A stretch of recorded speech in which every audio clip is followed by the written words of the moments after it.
मिनश्शैतानिर्रजीम बिस्मिल्लाहिर्रहमानिर्रहीम। रब, परवरदिगार का मतलब है जो इब्तिदाई से जबकि इंसान अभी माँ के पेट में होता है इसकी तदबीर इस्लाह करता है हत्ता कि वो बालिग आपिल हो जाता है। फिर वो ये तदबीर चंद मखसूस अफराद के लिए नहीं बल्कि तमाम इंसानों के लिए करता है, और तमाम इंसानों के लिए ही नहीं बल्कि अपनी तमाम मखलूक़ात के लिए करता है। यहाँ सिर्फ़ इंसानों का ज़िक्र इंसान के इस शर्फ़ फ़ज़ल के इजहार के लिए है जो तमाम मखलूक़ात पर इसको हासिल है।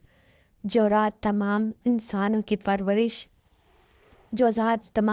की परवरिश और निगहदाश्त करने वाली है, वही इस लायक है कि कायनात की हुक्मरानी और बादशाही इसी की हो, और जो तमाम कायनात का परवरदिगार हो, पूरी कायनात पर इसी की बादशाही हो, इसी ज़ात इस बात की मुस्तहिक है कि इसकी इबादत की जाए और वही तमाम लोगों का माबूद हो। चुनाचा इस अजीम बर हस्ती की पनाह हासिल करती हूँ।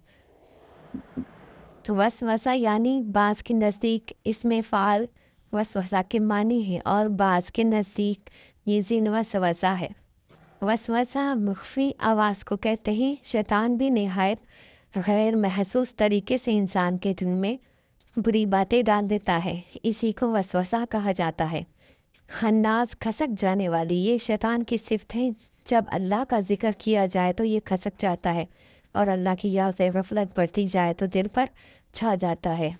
ये वसवसा डालने वालों की दो किस्में हैं, शयातीन जो जिन्नात में से होती हैं और जिनको अल्लाह ताला ने इंसानों को गुमराह करने की कुदरत दी है।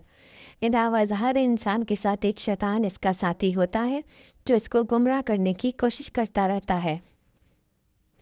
किसी तरह हदीस में आता है कि नबी सल्लल्लाहु अलैहि वसल्लम अतका फरमाते थे कि आपकी ज़ौजा मुतहरात हज़रत सफ़िया रज़ी अल्लाह ताला अन्हा आप सल्लल्लाहु अलैहि वसल्लम से मिलने के लिए आई। रात का वक्त था, आप इन्हें छोड़ने के लिए इनके साथ गए।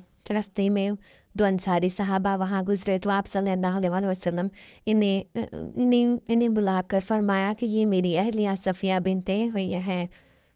उन्होंने अर्ज़ किया, है अल्लाह के रसूल सल्लल्लाहु अलैहि वसल्लम, हमें क्या बदगुमानी हो सकती थी? आप सल्लल्लाहु अलैहि वसल्लम ने फरमाया, ये तो ठीक है, लेकिन शैतान इंसान की रगों में खून की तरह दौड़ता है। मुझे ख़तरा महसूस हुआ कि कहीं वो तुम्हारे दिलों में कुछ शुबह ना डाल दे। दूसरे वो गुरु जो इंसानों में से होते हैं, जो अपने ही जिन्स इंसानों को गुमराह करने की तरगीब देते हैं। इस तफसील की रोशनी में मिनल जिन्नाती वन नास का ताल्लुक़ अल्लज़ी युवस्विसु से है, जबकि बाज़ उलमा कहते हैं कि मिनल जिन्नती वन नास का ताल्लुक़ फ़ी सुदूर नास से। इस सूरत में मतलब ये बनता है कि शैतान जिन को गुमराह करता है।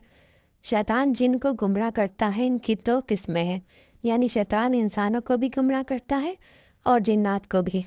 सिर्फ़ इंसानों का ज़िक्र तकलीफ के तौर पर है, और वरना जिन्नात भी शैतान के वसवसे से गुमराह होने में शामिल है। और बाज़ कहते हैं कि जिनों में भी कुरान रिजालों का लफ्ज़ बोला गया है, इसलिए वो भी नासी का मतलब है।